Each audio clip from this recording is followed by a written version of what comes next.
মালিকসকলে বিভিন্ন ধৰণৰ ভূমিৰ সমস্যা ভোগ কৰি আছে, যাৰ কাৰণে বাৰে বাৰে তেওঁলোকে চেষ্টা কৰাৰ পিছতো বসুন্ধৰাৰ পৰা উপকৃত হ'ব পৰা নাই বিভিন্ন কাৰণত।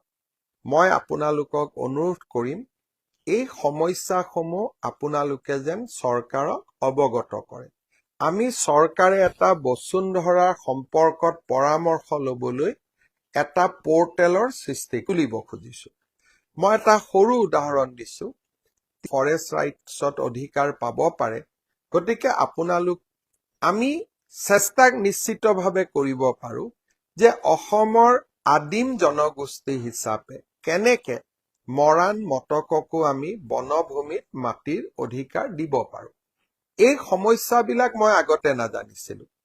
যেতিয়া বসুন্ধৰা 1, 2, 3 কৰিলো, এনেকে নতুন নতুন সমস্যাবোৰ আমাৰ সন্মুখলৈকে আহি থাকিলে আৰু আমি সমস্যাবিলাক সমাধানৰ ৰাস্তা উলিয়ালো, কিছু উলিয়াব পৰা নাই, আৰু তাৰ বাবে আমি বসুন্ধৰা 4 লৈ আপোনালোকৰ মাজলৈ আহিম, যাতে আৰু বহুত সমস্যা সমাধান হয়। অৱশ্যে য'তেই সমস্যাৰ সমাধান হয় তাত নতুন সমস্যাৰো সৃষ্টি হয়। তাৰ মাজতেই আমি আমাৰ দায়িত্ব পালন কৰি গৈ থাকিব লাগিব। শ্ৰদ্ধাৰ ৰাইজ, আপোনালোকে এনেকৈ আমি আপোনালোকক ক'ব পাৰো যে এনেকৈ আমি জনসাধাৰণৰ বাবে প্ৰয়োজনীয় কামবিলাক কৰি কৰি গৈ থাকিম, আৰু কৰি কৰি গৈ থাকোতে আমাৰ ভুল ত্ৰুটিবিলাক আপোনালোকে মনত পেলাই দিব, আৰু আমি একেলগে অসমৰ কল্যাণৰ বাবে আমি কাম কৰি কৰি গৈ থাকিম। শ্ৰদ্ধাৰ ৰাইজ, এইকেইটা দিন মাজে মাজে মোক কিছুমান হোৱাটছআপ আহি আছে। মই হোৱাটছআপ বিলাক চাওঁ।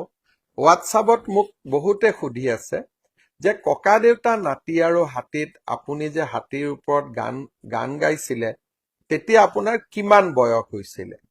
হাতীটোত উঠা মানুহজন সঁচাই আপুনিয়ে আছিলেনে? মই যেতিয়া মোক প্ৰশ্নৰ উত্তৰ দিয়ে তেতিয়া মই হোৱাটছআপত 2-এজনক উত্তৰ দিওঁ, আৰু কেতিয়াবা শৈশৱলৈকে ঘূৰি মনটো ভালো লাগে। যেতিয়া মই 9 বছৰ আছিলো তেতিয়া মই ককা দেউতা নাতি আৰু হাতী কৰিছিলো, আৰু হাতীৰ ওপৰত উঠি 1, 2, 3, 4 গানটো মই গাইছিলো।